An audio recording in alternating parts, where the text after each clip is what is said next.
welcome to my channel We Can Heal. We believe in the law of manifestation, we believe in the law of attraction.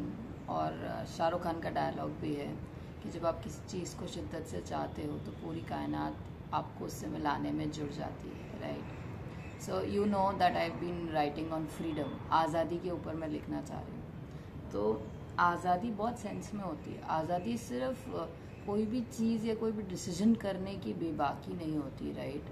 तो आज़ादी हमें अपने डर से चाहिए, अपनी हिचक से चाहिए, अपने प्रेशर्स से चाहिए कि हम जो हैं, हम जैसे भी हैं, हम उसको एक्सेप्ट कर सकें। We are not afraid of society, we are not afraid of our people, we are not afraid of anything else, you know, like fears, desires, I don't no.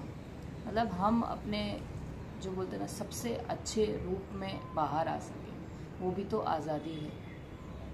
आज़ादी बाकी सब बंधनों से भी कितनी प्यारी होती है। तो okay, so I been reading a book recommended to me by a friend, ठीक है? This is the book, okay, welcome to यूनाम डोंग shop book shop, okay. So this book was you know actually like होता है ना कि friend ने seriously recommend की थी, और ये कोरियन बुक है। I don't usually do book reviews and all stuff, but this so much relates to the freedom that I wanted to talk, you know. I was trying to write poems about it. मैं इसके ऊपर कुछ कविता, कुछ lines, कुछ भी लिखना चाह रही थी, पर इस बुक ने लगभग वो सारी चीज़ें कवर की। इसमें बुक शॉप में बहुत सारे कैरेक्टर्स हैं जो बुक शॉप आते हैं, जो उसके फ्रेंड्स हैं, राइट, जो उसके लिए बुक ये टॉक्स करने आते हैं, ठीक है, फेमस पीपल जिन्होंने बुक लिखी है। तो सबकी लाइफ के बारे में इसमें डिस्क्लोज किया गया, बताया गया है कि कैसे वो अपनी लाइफ में कुछ अलग कर रहे हैं जो सोसाइटी के हिसाब से सही नहीं है या अकॉर्डिंगली नहीं है, ठीक है। उनको इस बात का बहुत डर था, और उस कारण से उन्होंने अपना जो स्ट्रेस है वो बहुत ज़्यादा बढ़ा दिया था। तो जो बुक शॉप का ओनर है उसको एंजाइटी प्रॉब्लम्स है, और जो उसमें कैफ़े में कॉफ़ी बनाता है उसको नौकरी नहीं मिली, इस बात का इशू है। So he feels like a failure sometimes. Then there are other people who had other issues during their careers.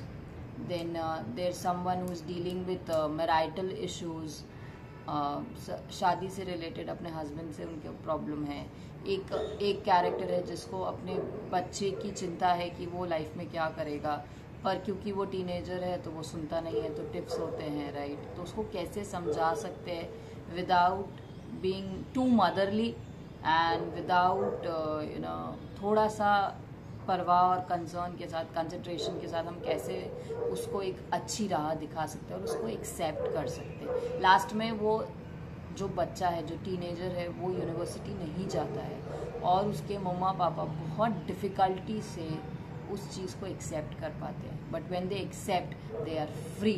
The family love knows no bounds. वो लोग सब इतना एंजॉय करते हैं। तो ये बुक मैं उन लोगों को रिकमेंड करूँगी जो अपने आप को सोसाइटी के नॉर्म्स के हिसाब से मिसफिट समझते हैं। तो मिसफिट क्या होता है? हमको एक पैटर्न दिया गया है कि हमको इस एज तक पढ़ाई करनी है, पढ़ाई करने के बाद ग्रेजुएशन करनी है, जॉब करनी है, शादी करनी है, बच्चे करने हैं, बच्चों की देखरेख करनी है, माँ बाप की देखरेख करनी है, बीच बीच में अपनी लाइफ एंजॉय करनी है, 60 तक बूढ़े हो जाना है और फिर चले जाना है, या भगवान का नाम लेना है और फिर चले जाना है। कभी कभी सब लोग इस पैटर्न को फॉलो नहीं कर पाते। ज़रूरी नहीं है।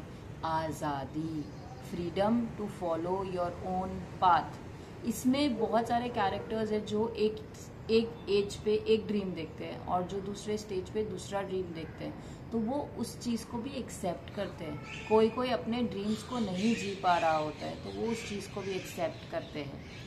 तो हमें इस बात की आज़ादी होनी चाहिए कि हम नॉर्म्स को फॉलो कर सकें और नहीं कर सकें, और एक्सेप्ट होना चाहिए, एक्सेप्टेंस सोसाइटी में होना चाहिए।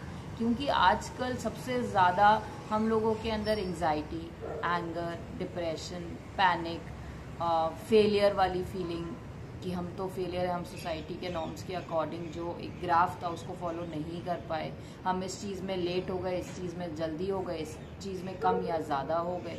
No, there is no perfect standard for anyone. No one can follow it like perfectly. तो प्लीज़ जो है और आप जहाँ हैं उस चीज़ को एंजॉय कीजिए.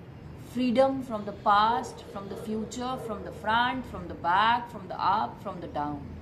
Enjoy yourself. Accept yourself. That is true freedom.